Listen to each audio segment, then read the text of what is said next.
Hold on, hold on. I'm having. Hello, everyone. Welcome to the weekly show of What is School For?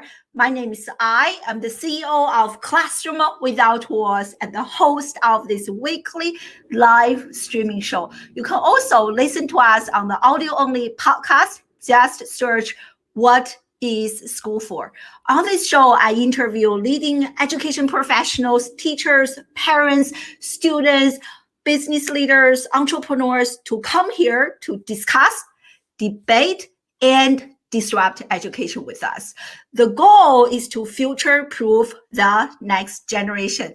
Today, I am extremely excited and honored to have my dear friend Pam Roy back on the show again to talk about the tragic cost of a traditional educational system and academic excellence and achievement and some of the exciting initiatives that she is a part of. I can't wait to share everything with you guys. You will be really excited to hear some of the exciting happenings in the alternative education space. For those of you who don't know who is Pam, she is a meaningful education advocate, and she's the co-founder of two amazing organizations. One is called Straight Up Impact, and the second one is Viktor Frankl Institute of America. And I have been following Pam for quite a few years. I just love everything she does. I have never met someone who is as passionate as Pam about education reform. So we are all in for a treat today. And as always, a big shout out to StreamYard for being a sponsor of Classroom Without Walls. Over the last several years, I have tried so many third-party tools to go live. StreamYard is my favorite. And we are live on Facebook, on LinkedIn, on YouTube, on Twitter, on Twitch, and on Amazon Live. I highly recommend you guys check us out on Amazon Live. That's where you can see a collection of books recommended by Pam and myself. All those books will challenge you and invite you to think twice about the current education model. So without any further ado, welcome to the show, my dear friend.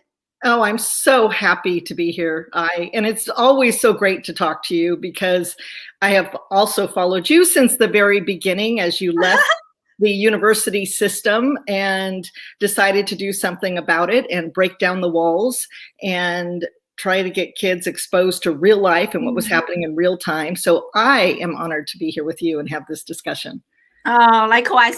So let's get started and let us know where you guys are joining us live from, social media-wise and geographically speaking. Hello, Lance. So as I introduced you earlier, Pam, you are just so passionate about education. You write about it, you talk about it, you offer solutions. So what brought you to this calling? How did you discover this calling? Well, really, it called me. So it wasn't something that I sought out. I mean, I was a late bloomer, so I had my children late in life. And so there was a 40-year gap between my education and my three daughters entering the school system. And when I went to school, school did not control our lives, our weekends, or after school, whether we had dinner, what we did. And so this was just shocking. I'd waited so long to have kids and have experiences and family and have them play in the streets, and it wasn't happening. And so early on, they were in traditional education, and I thought, wow, this is not what's going to prepare them for life ahead and give them the relationships that they need to really fuel them through life and also allow them to discover what interests them and what different avenues they want to pursue. So really, I put them in alternative school and to give them a childhood, and did my best to fight for the right to be children and the right to, have the freedom to explore what they were interested in and the responsibility for making mistakes and figuring it out. And so it was really that drove me. Yeah, I love it. And also, I remember I was reading some of your blog articles, and you were talking about this experience that you had at NYU, which seems to be like another like triggering point Yes. to really push you to do what you do today. So I really enjoyed reading that article. So maybe you can share with us, like, how has that, which sounds like an amazing experience, right? A master degree and NYU, like, now get better, right? So how has that served as another wake-up call to do what you do today? Yes, and that was a definite fork in the road for me, because I was trying to figure out how I could help when I was seeing the anxiety and the depression and this very narrow trajectory kids were on that most don't fit. You know, as Sir Ken Robinson says, you know, it's a very narrow definition of ability and a big, wide range of kids that fall outside of that who think they're not smart or good at anything. So I was watching this happen, and so I went to get my master's degree in school counseling, not necessarily to be a school counselor, but really to get some experience within the school system and be able to advocate for kids with parents and schools. So I went back to NYU and really saw the disconnect and silo that so many universities are in with what they're teaching and what was happening in the real world. Like, huge disconnect. Wonderful people. I want to again say that the teachers, the professors, and a lot of the directors, many of them could see this and were trying to figure out what they could do. But when you have institutional frameworks that focus solely on output, the goal is that output, and there is not much freedom even for teachers, professors, parents, whatever, to operate outside of that system. So I went all the way through the coursework, did my practicum in a high school, and I sat there in a room with school counselors or a school counselor, a school psychiatrist, two parents of a boy who could not get out of bed in the morning. He hated the 80-minute blocks, couldn't stand it, just completely shut down. And their solution was to put him back on track by put him in lower classes and take him on a different course. And I thought, wow, you know, this is not, that kid is perfect. How do we allow him as a human being to flourish and not have to adhere to this very rigid system of what he needs to do that he's not even interested in? You know, one of my favorite quotes by Leonardo da Vinci is, you know, study without desire spoils the memory and it retains nothing. That's in the 1400s. He says this. So we make them learn all these things that they're not interested in, that they have to do for the grade, because the output is the graduation, the output is the grade point average that gets you into college. So I was just seeing this disconnect, the fact that we're all trying to get kids to this one, you know, golden place on the hill that's going to somehow give them a great life in the future, which we know is not working.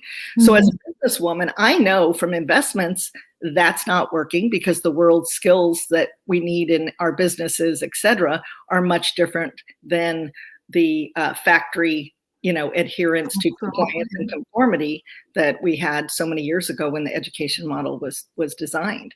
So anyway, so that just gave me the wake-up call, and I could not do the year internship, so I am a grad school dropout. And so I finished. I was a geek about the classes, but I did notice that, you know, so many people are in there just for the grade, and the material, the quantity of material that's thrown at you is incredible, and the cost was crazy. It was $81,000 at the time, plus people would have to work, so the opportunity cost lost for a job that pays an average of $50,000, and schools are hiring security guards and academic advisors, not school counselors. So it was just this, you know, confluence of a lot of things that were happening that exposed me to something different, and so I started writing my blog.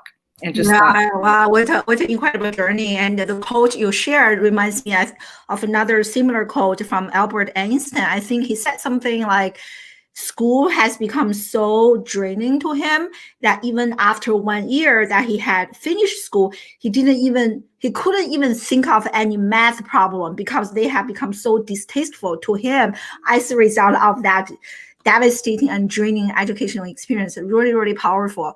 So that is an incredible journey. I love, the dropout stories, and like me, professor dropout.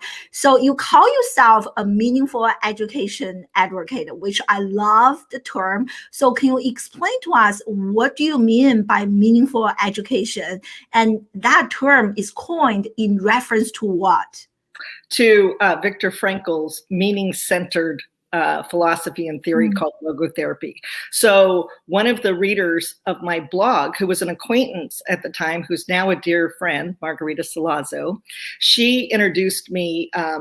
She had said, came up to me at a party and said, "Oh my gosh, Pam, I love your blog. Have you ever read Man's Search for Meaning by Viktor Frankl?" And I said, "Oh my gosh, it's one of my favorite books." And she said,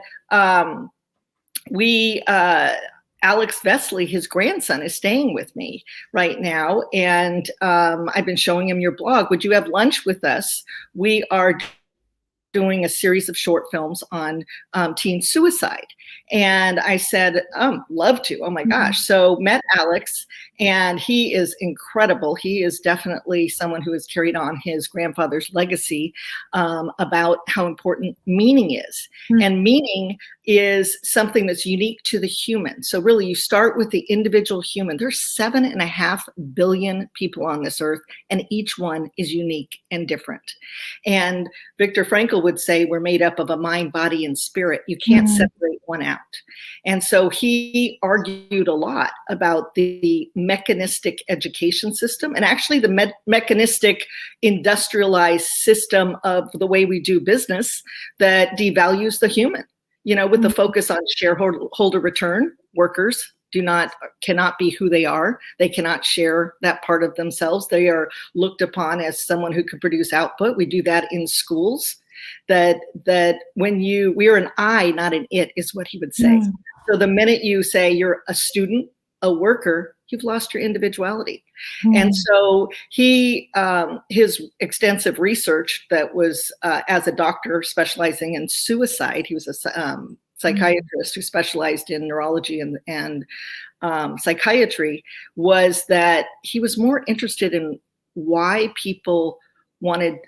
made people want to live rather than what made them want to die. So that's what his whole theory was about turning outward. And so meaning being the primary motivation for why we're here. We're all here for a reason, and it's unique to us. So he believed that was the essential value of a human being, was this role they had to play in life, and that it was theirs to discover. It was a quest, very similar to Sir Ken Robinson's Finding Your Element, quest for your element. It follows the hero's journey. The hero, is called, and reluctantly oftentimes, and then goes on this journey that really, awakens and opens them up, that they go out and share with the world. So meaningful education advocate is that I believe meaning is central to education. And that means individual, that means personal, that means collaborative, it means discovery. And so that's what I advocate for. Oh, wow, I really love it. And I can't agree more with you, Pam.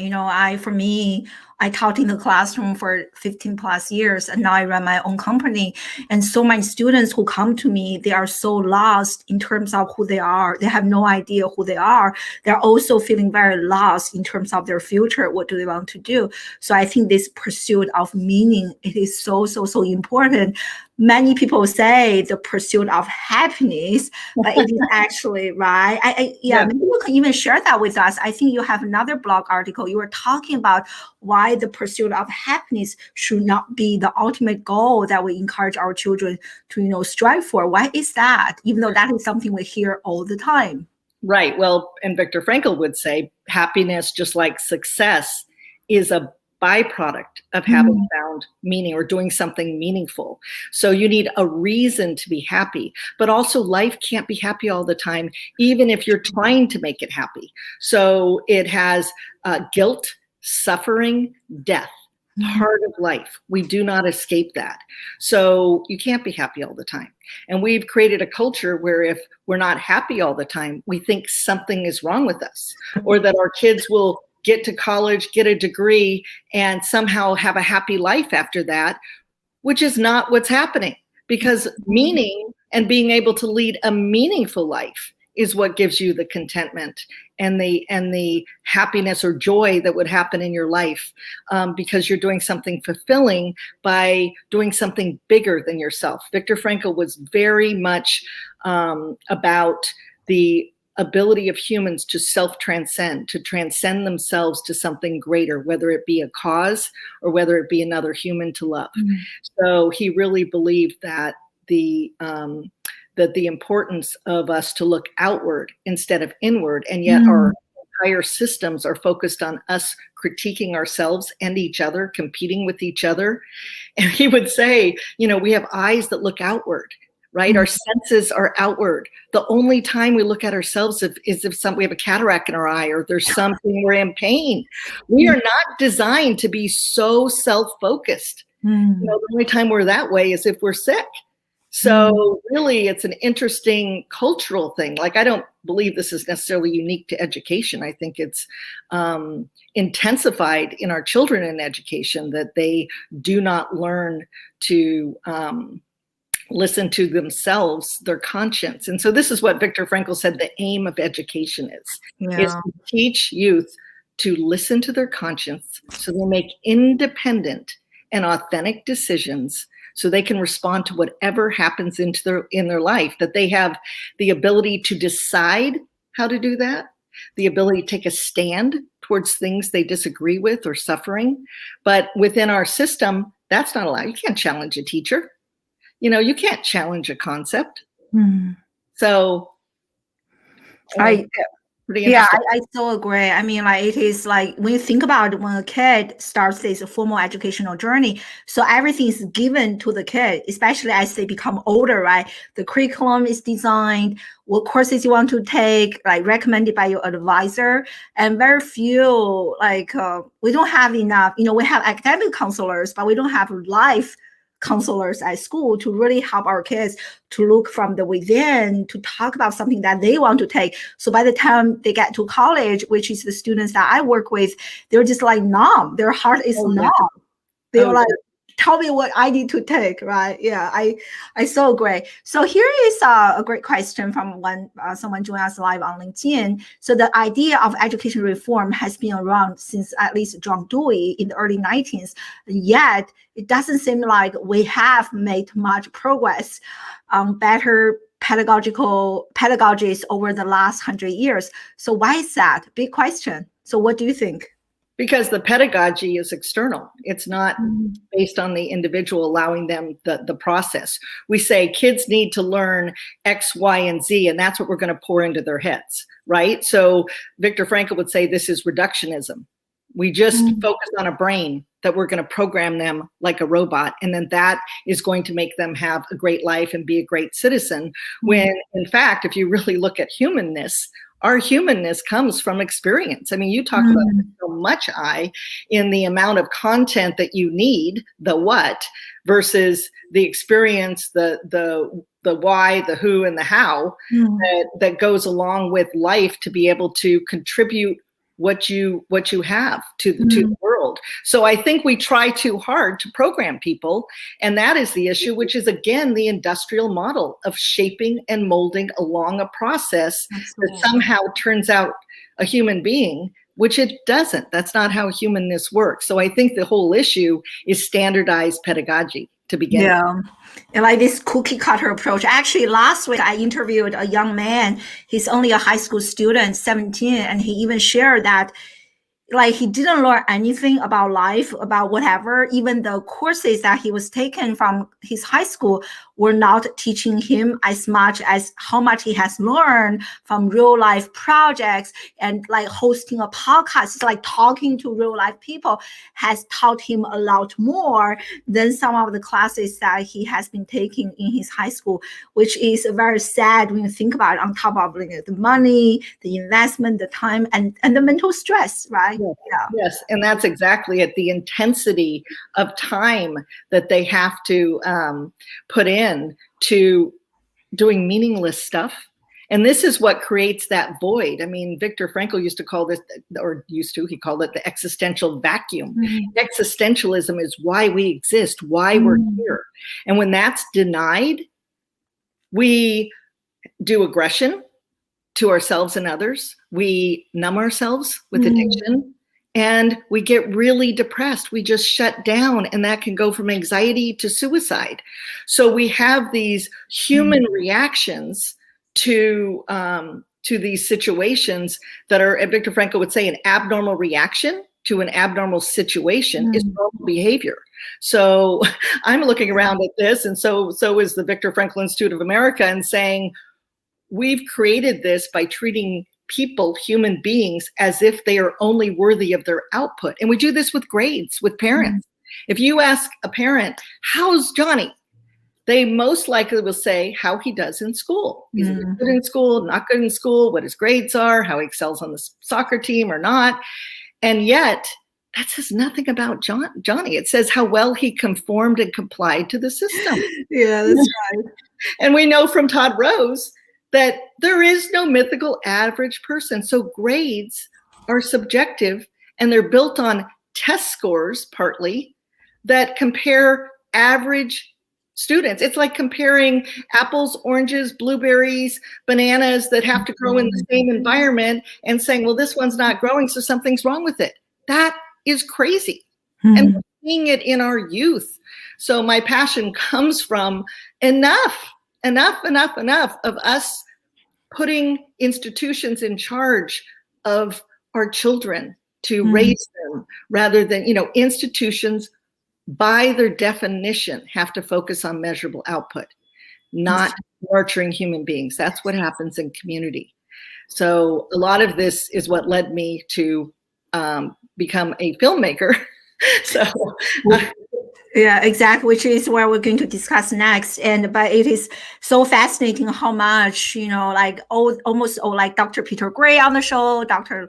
Leonard Sachs on the show, they all talked about how great is this, how so many parents and schools rely on grade to evaluate our students as if it were the only thing that mattered to their long-term success. But lots of research has backed this up. It is not great, but people are just somehow refuse to listen. And definitely part of this institutionalized structure evaluation definitely play a role in this. And I want to highlight this, talking about passion. And I think goes back to what you were talking about earlier, Pam, that drive, that interest, that internal motivation to learn something, discovering that meaning. That's what I say in my own children. When they want to learn something, they can spend hours trying to figure it out, as opposed to following the standard system. Yeah. So let's talk about, the filmmaking. So you are, as I mentioned earlier, you are one of the co-founders of Straight Up Impact, which is amazing. And you guys are doing a meaning in madness, or madness in meaning. Meaning in madness. Meaning in madness. Yeah, I got it right.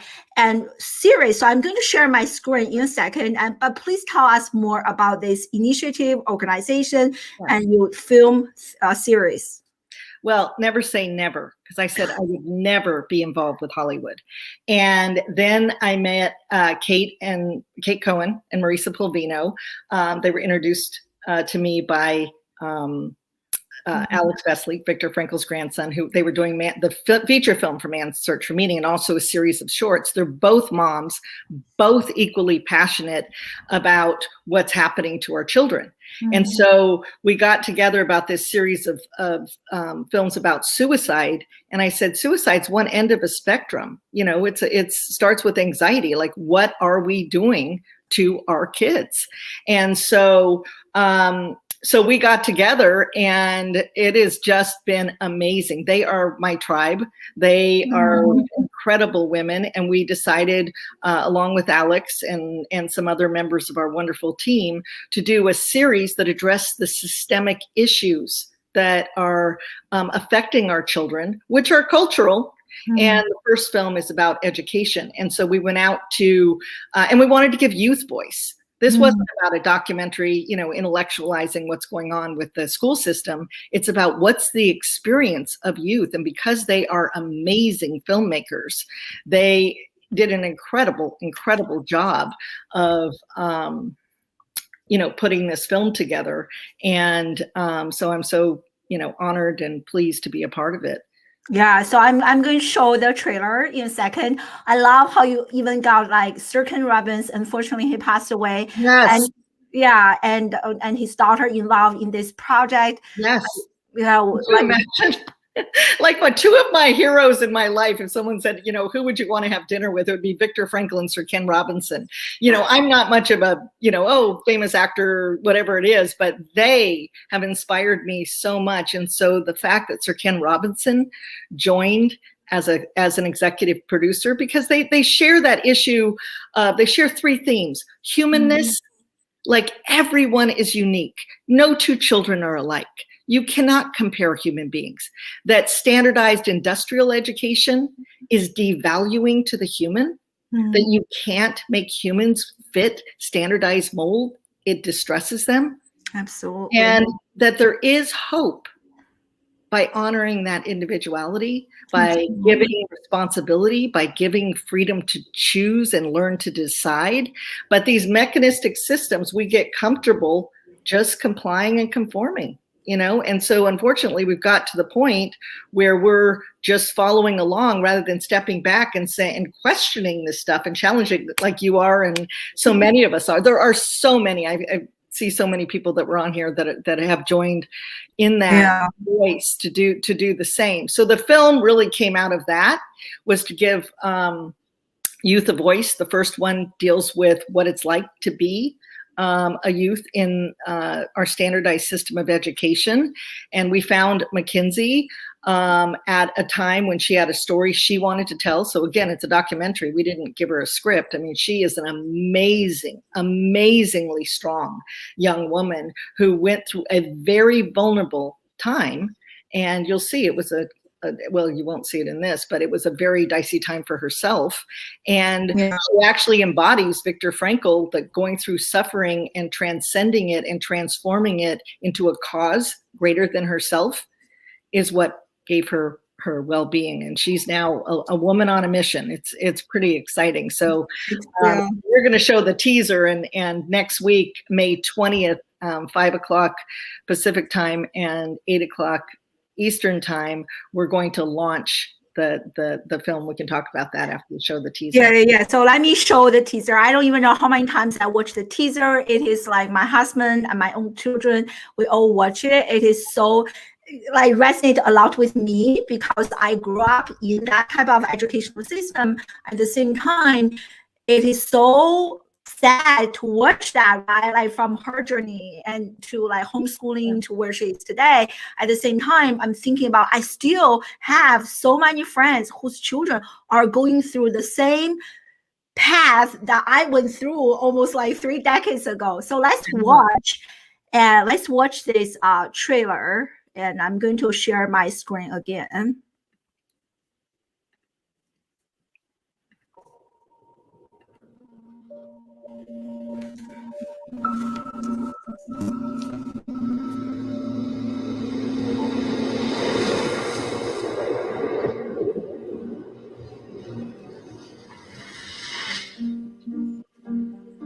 My high school focuses a lot on its academic achievement. The environment is very competitive. If I'm not bringing A+ and above a 4.0 GPA plus service hours plus all these other things that I need to put on my college application, then you're deemed as a failure.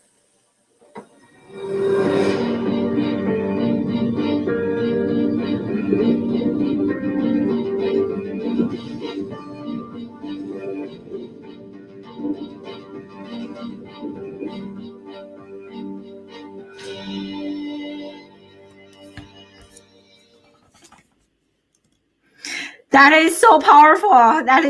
I can't wait to watch this. And so So you said that. So tell us more about this. Is this based on a true story or? Yes.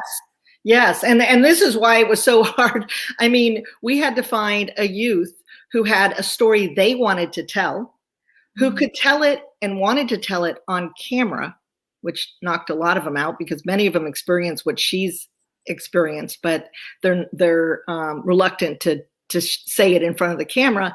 And then the biggest hurdle was someone who had parents who were willing to let them do it. And I will tell you, Mackenzie's parents are incredible, brave people, as is she. I mean, really, it's a powerful story.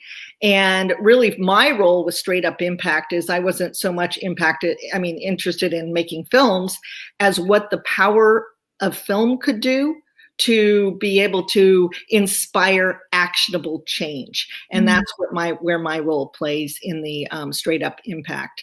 And originally they were just straight up films, and which they still do. Well, they do blockbuster films and all that, but they are really, really passionate about these issues. And so Straight Up Impact is about making films and that are thought-provoking, but also doing things that inspire actionable change, not just saying, here's the problem, go fix it, but hey, what are some ideas that we could possibly do to change what is happening?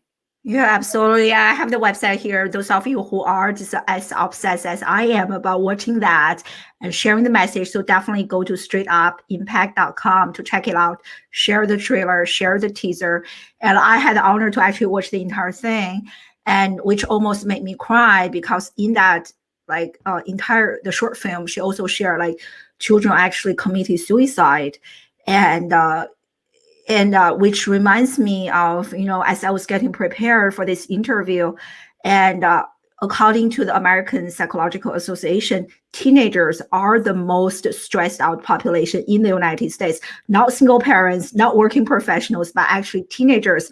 And suicide rate has increased 6 times among teenagers over the last few years, which is hard to believe. And in just that school, and I think in that clip, she shared 2 suicide within the same year, which is crazy. Well, we've seen that. And you had Sunia Luther on, who does incredible work with high achieving schools. People think, well, if we just get our kid to a great school, then that's going to be fine and they'll get to college. But the price that Adam Grant posted in a phenomenal piece on that, where he said the price of college admission should not be mental illness. And it's happening across the spectrum. And even a friend of mine who was a foster youth, she went to 17 schools. I showed her the film, and she's like, oh yeah, as a foster youth, we had to perform well because that's how we got attention. They didn't see you if you weren't a straight A student. So a lot of people experience this in their families. They experience it in the systems, that the way to get attention, everyone's defined by their potential to get a college degree, their grade point, their achievement, whether or not they can stand on a pedestal and say they won. I mean, what kind of society is that? What are we doing? We are collaborative. Humans are collaborative. We need to get through this together, which means not competing, but we have a system that breeds that. And I think that is being reflected in our society for sure.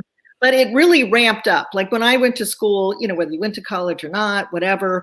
But then we had the 1983 Nation at Risk, the kind of, oh my gosh, we're not keeping up with Japan or China, whatever. And numerically, we began measuring and quantifying and testing and standardizing and everything else. And we've just escalated that. And then as student loans came into play, that raised college tuitions, and college tuitions make it harder for people to get in and get that, regardless of whether or not what they're teaching is something they can use when they get out. We're not even looking at the fact that this model it's a huge super tanker that has not been able to be agile enough to shift with economic change. And we still think if you go for 4 or 5 years, which is more 5 years for most people, if they make it through, because half of them drop out, that they're going to have a golden ticket. And of course, that's not proving to be true.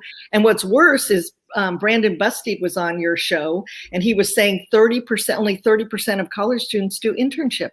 So can you imagine, in this rapidly transforming world, kids have no real world exposure?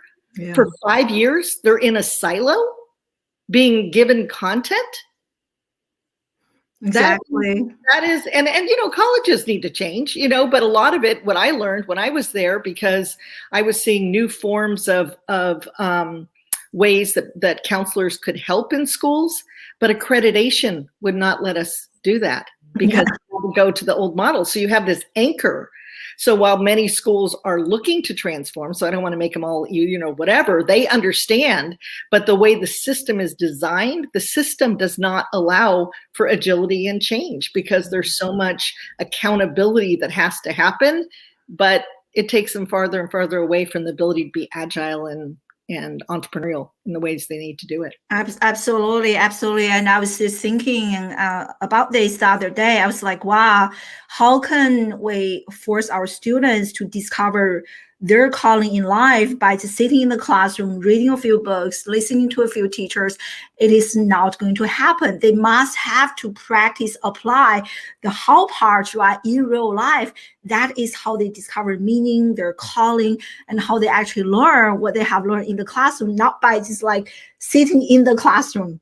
Yeah. As a matter of fact, Viktor Frankl took his own education into his hands when he was in junior high school.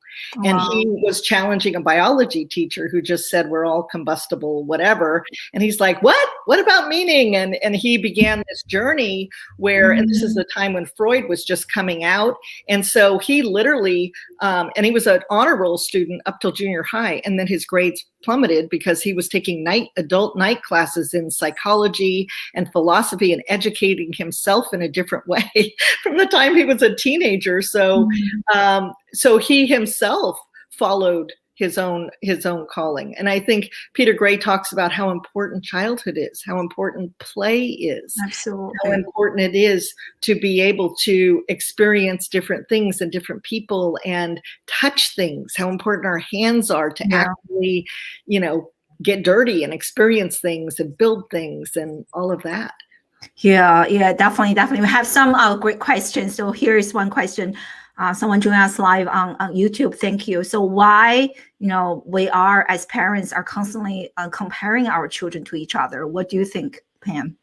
Well, because we have a society of scarcity, that we feel that there's not enough and that our child needs to get ahead. And so this is like just intuitive as a parent. It's like, oh, my child needs to be the one that gets to college, so they're okay. So, or my child it reflects back on the parent. I mean, I think a lot with this generation is, and it's hilarious because the word parenting didn't even come into existing as a term until the 70s, was we took an active role. And in many cases, we lived through our kids instead of modeling what it means to be a fulfilled and to live a meaningful life and to be alive, and let our children see that they're not us. And yet many times we put through them what we didn't do or couldn't do.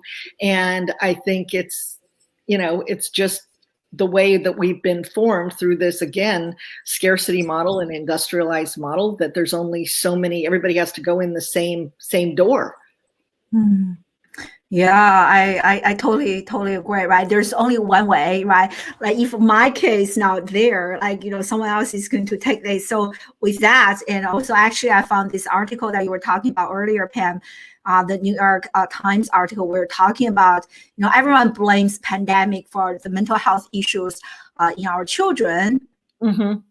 But it is actually not just like because of the pandemic, the teenagers are actually struggling before the pandemic's here. So in this article, I'm going to share the link in the comment.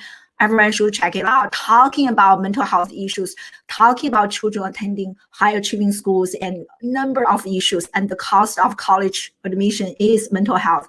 And as you were talking about from, Adam Grant. So really powerful article. Yeah, definitely check it out, everyone. Yeah. Yeah, the saddest part, it's not only the cost with that, it's that it's not delivering. So is it even worth giving up your time, giving up your emotional well-being, giving up your money and going into debt? Is it delivering? And the answer is no. It's not delivering, but we're not looking at that. We think that they get magic pixie dust on them and somehow they have a great life. But the only way you have a great life is you're responsible for your own life. If you are deciding your life. That's right. Yeah. And here's a great question from Alice, who is an educator herself. So like, so far we are exposing quite a few issues in the current educational system. So like, this is a great question from her. What do you think is the impact that this has on teachers who know that this model is broken? I have so many friends who are teachers, and the organization Big Picture Learning that we're working with on our initiative, they are adamant about this as well. It's the same thing. Teachers are in the same dehumanizing situation, and they remind me actually of social workers within the foster care system. They are given an impossible task to deliver outputs. They know, so many of my friends who are teachers are so burned out. They're in it for the kids. They're trying to be there to keep the Band-Aid on having relationships.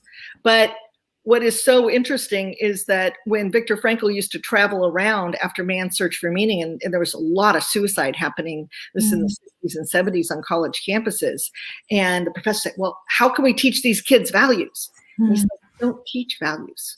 Values are lived. So you show your love of your subject, you show who you are and what you're doing, and inspire change, not demand it. And maybe it clicks and maybe it doesn't for some kids, but this whole idea that if we just shove enough information in their brain, they're going to turn out to be great citizens is not giving us diversity. It's not giving us diversity of thought. It's not giving us aliveness. 75% of high school students are disengaged. 85 to 87% of adults in the workplace are engaged. We are the ones that need to focus on change in ourselves and inspire that in our youth, and joining together and having the courage to say, this isn't working and we need to all do something about it to fix it. Yeah, definitely. And I feel like at least there are more teachers who are aware of those. There are more like change, like, companies like Google launching their own career certifications. Yes. Like, what are some of the major disruptions that you have observed? Do you think, so let me ask you this question. So what do you think about the value of that piece of paper, a degree, a college degree? And what are some disruptions that you have observed in education? Well, I want my doctor to have a college degree.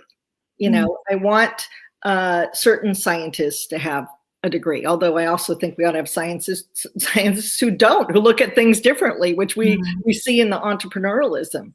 So I think that it's not to say, oh, don't have anybody have college degree. I'm not against college. I am against college for all because it's not producing. The whole model has become a business model and they've lost their mission. When I went to college, 70% of professors were tenured. Today, 70% are adjunct, and they don't get, the benefits. They have to work multiple jobs. I mean, no one's watching the undergrad shop, and we're just shoving them all through these systems who focused on output, which is grades.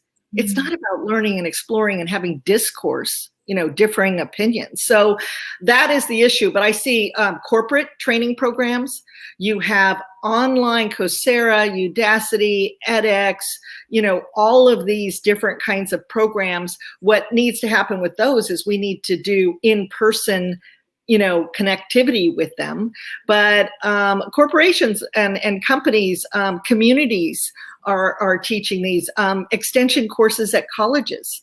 Harvard, one of the guys at Harvard said that really we need the 60-year curriculum, which is leveraging continuing education programs that are short-term because the economy is changing so fast, and that we can change, we can adapt and adjust to the changes in our economy based on that. But I will say having a job is not just the only way. We look at everyone as if they're a utilitarian value. Their only worthiness is how much they make or their job. Life is so much more than that. So much more than that. You know, so how do we bring that aliveness with each of us? You know, the grandmother in Africa, they're training grandmothers to sit on benches in active listening, and they're having greater impact than psychologists because there's not enough psychologists or psychiatrists. But just that human interaction, what a role that we can all play. But we've segmented our society based on age and all of that. So that blending of the community back to create the aliveness is something that we all can do for sure. 100%, right? Like, yeah, we all need to be a part of the solution. You know, either you're part of the problem or part of the solution. So be part of the solution. And actually, you know, talking about college degree, I want to share my screen again because Brendan Busted, I'm such a fan of all of his Forbes articles. He actually talked about this. He said that this will be the biggest disruption in higher education. And so here's a claim that he has observed. So instead of going to college to get a job, students are increasingly going to a job to get a college degree. So I love this way of thinking. And I can see like big changes in students who actually took like a gap year and then go back to school. Their understanding of knowledge, everything has become a lot more intentional, purposeful. They know who they are. They can get more out of the educational, the courses they're taking. So I love what he's proposing.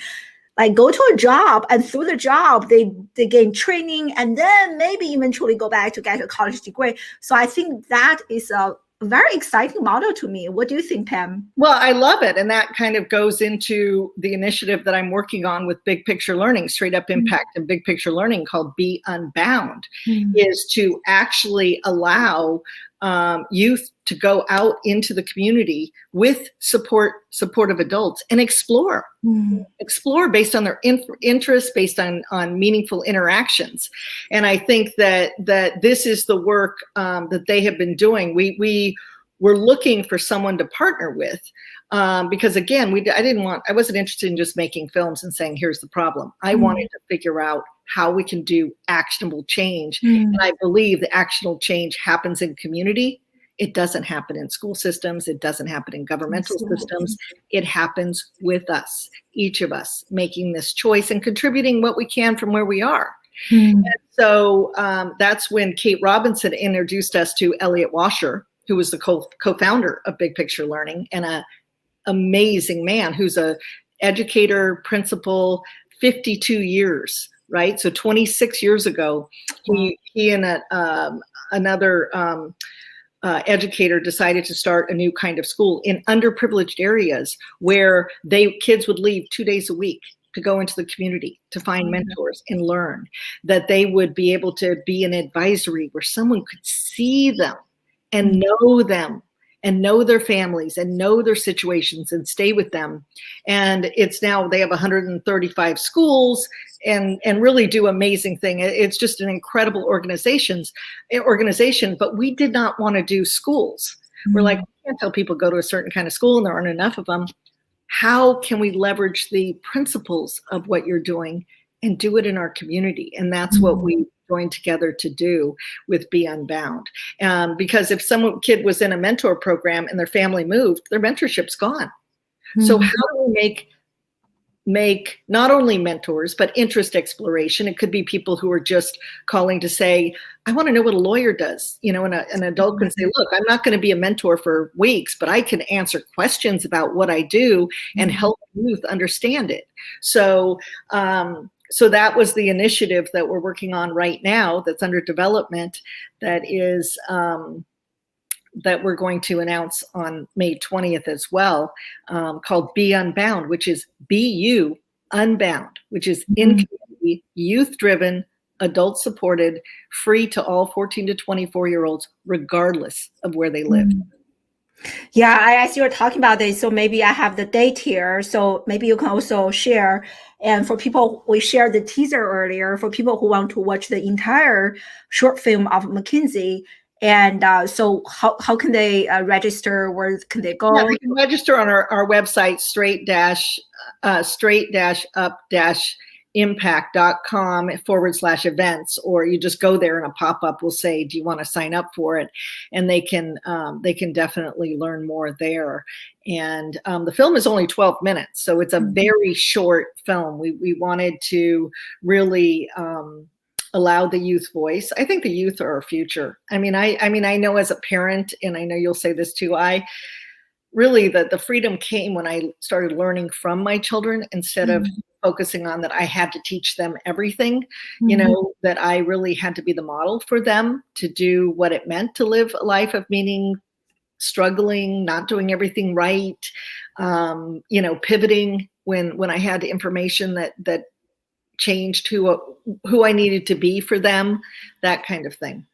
Yeah, I love it. Everyone. And then you have some like big YouTubers get involved. Do you want to share it with us?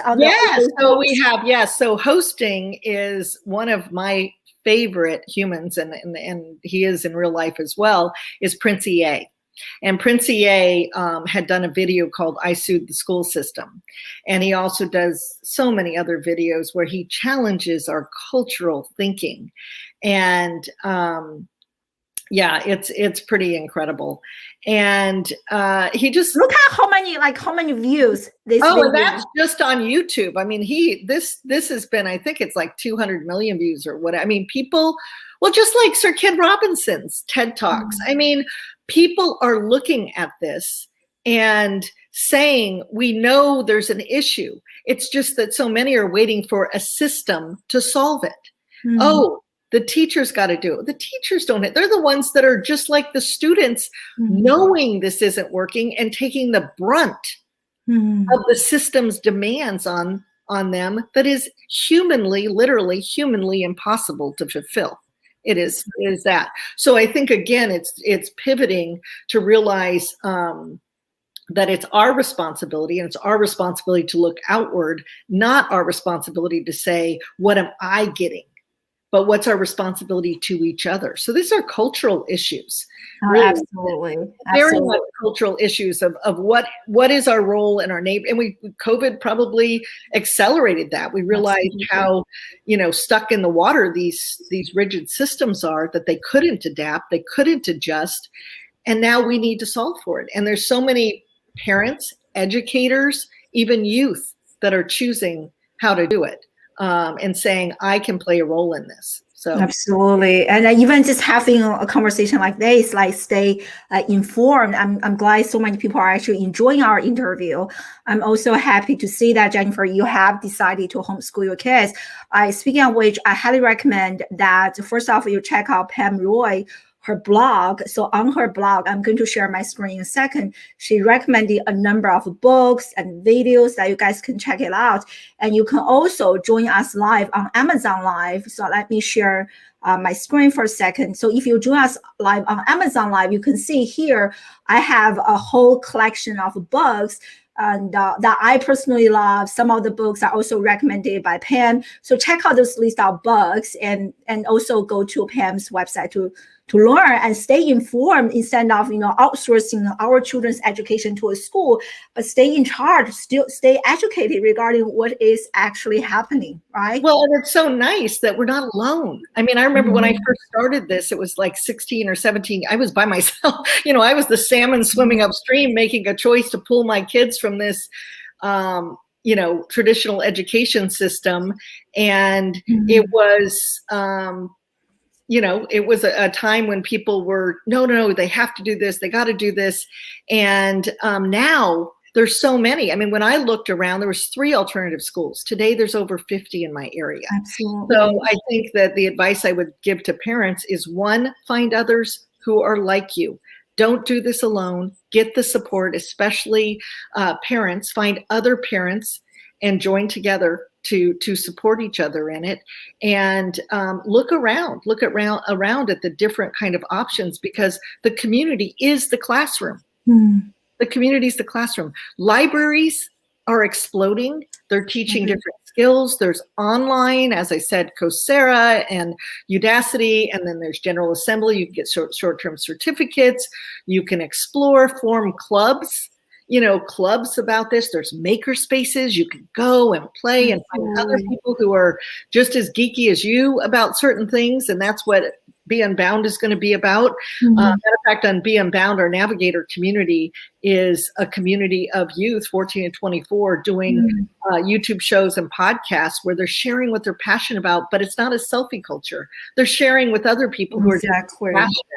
So we encourage people who have, it's probably more adults on this show, but if you have children who are interested in really sharing, being content creators, being guests about what they're interested on the show, that tune in next Thursday, and then they can find out how they can get involved with that. Totally. And I love here, speaking of which, social media, I think the problem with social media is everyone is like, as you were talking about, Pam, the selfie culture, right? Hey, selfie, different angles.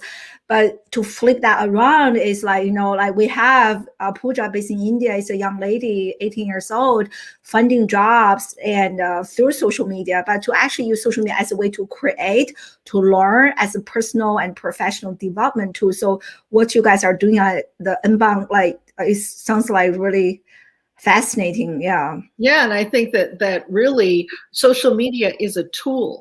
But the reason I believe it's become so powerful and impactful, we've narrowed our children's world. And it's natural for them to want to know what's happening, how do I fit in, whatever. So it has such power because they're so confined.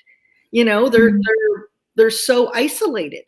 But if you were out having a meaningful life and you're out in nature and you're out with people socializing, you're not on your phone. And the other thing is with the external validation, we would do it with grades and test scores that you're externally validated with numbers. They do likes and followers. That's how they're defining themselves. Absolutely. So really, we need to start moving away from this external definition of who and what they can be and let them become who they're meant and give them the environment to grow. That was the Alexander Den Heiser quote that I love, which is, when a flower doesn't bloom, you fix the environment in which it grows, not the flower. But everyone thinks it's just their little flower that's not doing well. But guess what? It's everywhere. I love it. And that's also one of my favorite quotes. Absolutely. And I so agree. There are so many resources, alternative collaborators available. And I love it. On the one hand, we see the big problems. On the other hand, we have so many exciting changes happening outside the institution. I think the external force one day is going to disrupt the current education model. I think even just like a few weeks ago, I read this article about community colleges or schools in California. They have a very significant drop in terms of students going back to school. I was like, wow, very interesting, which reminds me a few years ago, there is an education futurist at Harvard University. He made a very big prediction that 50% of colleges will go bankrupt in the United States in the next 10 years. Yeah. And that was made before COVID, right? Yeah, very interesting. So we are almost running out of time. So I know this Meaning in Madness series that you have. Yeah. We were just talking about the first one. There are 2 additional ones coming up. So can you share with us what the other 2 additional ones about? I'm also going to share my screen again. Yeah, and how can people stay updated? We definitely want to check them out. Well, they can sign up on our website, straightupimpact.com, and they can follow along. But our first film is, again, the education system. Our second one is Luna, which we have already shot, which is amazing. Actually, Kate Cohen directed it, and she did an incredible job. There's so much fantastic material there. And so that's about how we are over-prescribing psychiatric medications to children. And then they get multiple it's really incredible. And for anxiety, for depression, for ADHD, for whatever. And, Peter Gray has a lot of comments on that. I mean, why do we have to medicate them to fit into a system? I'm sorry to interrupt you, Pam, because Dr. Gray also talks about how those kids, once you put them out of the system, they don't need medication anymore. They catch up on reading. They're okay. And even last week, I interviewed Dr. Leonard Sachs. You guys should also check out that interview. And he was talking about the same thing. Like even there are lots of like doctors who know it's not the kids. It is actually the educational model that caused all those issues in our children, but so few of them have the courage to speak up.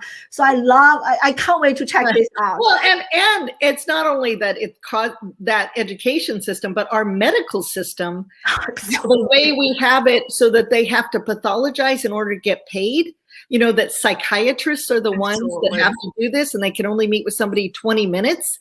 And so it's a lot of things. And also, you know, it could be in their home. It doesn't have to be in the school system. What is the context of the children's life before we medicate them to say, oh, this is an abnormal reaction to an abnormal situation. Absolutely. And now, how do we support that child and how do we support that family in our communities? Yeah, absolutely. And I think going back to education, I think someone's talking about, you know, like even if we were talking about grades, exams, and then there's the ETS system, right? They don't want to eliminate standardized exam because that their entire business is based on that. So there are absolutely, I agree, so many other factors. So yeah. So anyway, this one is coming out. You don't know yet, right, Pam? Yeah, we just shot it in April. I think it should be out probably September, October. Okay. We'll release that one, and then we're currently casting on our third film, which will either be social media, but again, not social media like the Social Dilemma film, but social media really looking at, and again, these are stories from a youth perspective about the impact of it and the factors that affect its influence. And again, we know that social media can be a tool. And how do we shift to it as a tool, not making it the great evil that you don't, you know, use at all. Where we're going to be dealing with nutrition, just what we've done to kids to not, you know, their bodies and the environment to produce healthy food and get enough rest and, you know, all that kind of stuff that go into enabling people to be healthy. I love it. I love it. And so people can like, so this is Unbound, Be Unbound that you were talking about earlier. So everyone should just like go to this website straight up, impact.com.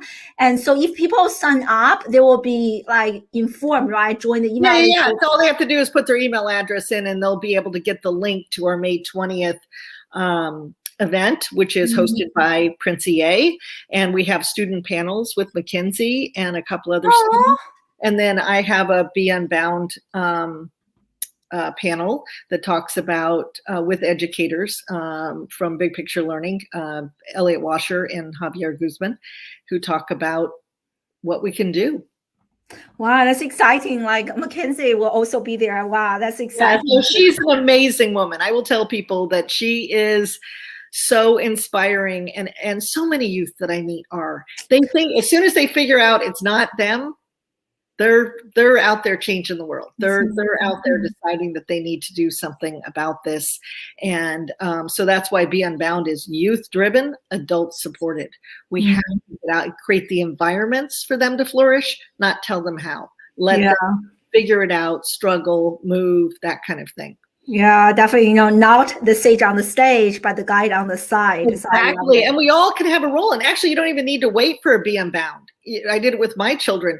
Follow their interests. Help them find mentors outside of the family that, you know, whether it be an activity like a sport that they enjoy or volunteering or whatever, but that they have some interaction where they are seen by adults who can support them around things they're interested in. And you don't have to wait for some, you know, Be Unbound will facilitate those interactions on scale, but it can be done by any parent right now. Yeah, love it. Love it. Yeah. And thank you for joining us live. Yeah. So we are already running overtime. So share with us, Pam, where can people... Yes. Oh, thank you. Yeah. I know, right? Pam is amazing. Absolutely. Oh, love you. And so share with us, Pam, where can people learn more about you and follow, you know, check you out, follow you social media wise? Well, yeah, I'm a very eclectic. I have my PamRoyblog.com. I have Straight Up Impact Frankl.com. I have the Viktor Frankl Institute of America.com. So I'm very, I've been busy. I've been busy out there just doing what I can with what I have to try and change the world a little bit for all of us. Awesome. I highly recommend, again, you guys check out her website or blog site, and lots of resources like books. Pam has been recommending like videos and her amazing articles. So check them out. So any parting piece of advice regarding our conversation today, Pam? Yeah, I would just say, we're all in this together, and it's going to come that you're not alone.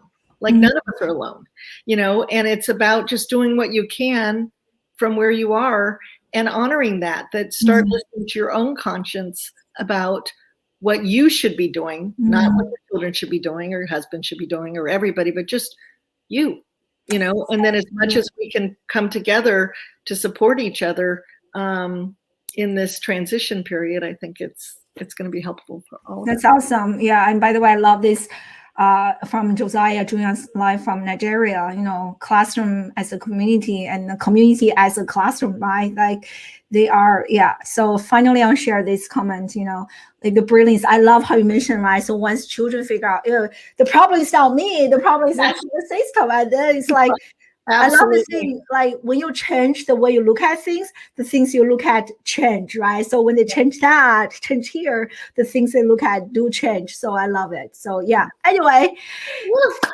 thank you so much. Oh, Pam, thank you so much.